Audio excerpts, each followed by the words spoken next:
Para os médicos, o pior paciente não é aquele que não paga a consulta ou o cheque que ele deu ali no consultório volta. Para os médicos, o pior paciente é aquele que não obedece às prescrições médicas, que não obedece à receita que o médico lhe dá. Isso é terrível. E um estudo recente revelou que 90% dos pacientes deixam de tomar a dose completa de antibióticos. Isso, meu querido telespectador, leva as bactérias a adquirirem formas ainda mais resistentes. E uma porcentagem semelhante a esta são de pacientes que não seguem o regime recomendado.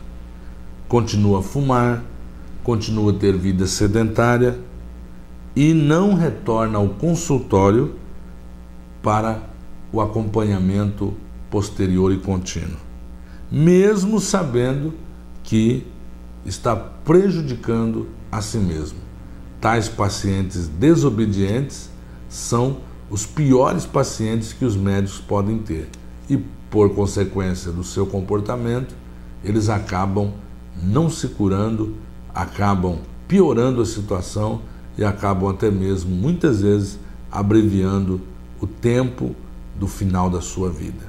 A estes pacientes que não obedecem, um pesquisador, ele observou que os professores parecem pertencer ao grupo dos pacientes menos obedientes, imaginando, segundo o pesquisador, que eles podem modificar as recomendações médicas, ou seja, eles sabem demais, eles são professores e eles podem mudar o que o médico disse na receita.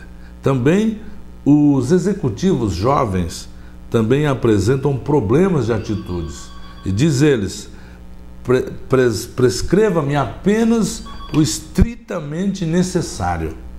Veja só que os executivos dizem: prescreva-me apenas o estritamente necessário.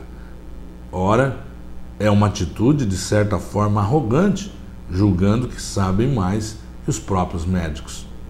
Também, de acordo com o estudo, os engenheiros são os melhores pacientes porque parecem que têm uma compulsão para obedecer às ordens explícitas, ou seja, a receita chega com as recomendações, com os conselhos, com as doses de remédio, com o pedido de regime e dieta, e eles seguem à risca, certamente porque estão acostumados a obedecer milímetros e centímetros nos projetos, caso contrário, as obras vão ruir, se não assim obedecer. Veja que a consequência de deixar de obedecer à prescrição do médico é saúde deficiente a longo prazo, mesmo que a enfermidade seja curada ou temporariamente afastada. Se isto é verdade, meu querido telespectador, quando se trata de aconselhar a maioria dos profissionais, também é verdade quando se trata da sabedoria da palavra de Deus. E eu pergunto, será que nós estamos obedecendo a palavra de Deus de modo que as prescrições do nosso Criador, as prescrições do médico dos médicos, possam abençoar a nossa vida? Quando você tem um eletrodoméstico na sua casa que dá problemas, não funciona bem, a primeira atitude nossa é, antes de levar numa empresa de consertos autorizadas por aquele fabricante, nós vamos ao manual do fabricante e folheamos e pesquisamos no manual do fabricante onde poderá estar o problema, se nós estamos operando o equipamento de modo errado, se está faltando alguma atitude da nossa parte enquanto usuário daquele aparelho. É interessante que quando as coisas estão maus na nossa vida pessoal, na nossa vida familiar, na nossa vida dos negócios e por aí afora, às vezes a gente procura solução em uma pessoa, em outra, mas nós temos que entender o seguinte, que a Bíblia Sagrada é o manual do fabricante de Deus para o ser humano. Quando essas coisas não estão bem na nossa vida, com certeza é porque nós não estamos obedecendo alguma coisa da palavra de Deus. Quando lemos a palavra de Deus, nós podemos extrair alguns princípios. Primeiro, nós extraímos uma regra, um princípio de vida. Nós podemos encontrar algo para nós obedecermos e nós também podemos encontrar um pecado que Deus está nos alertando para não cometer e também nós podemos encontrar uma promessa de Deus para a nossa vida. Numa porção bíblica, talvez de 5, 10, 15, ou um capítulo, ou 2, 3, nós vamos encontrar todas estas nuances a partir da leitura da palavra de Deus.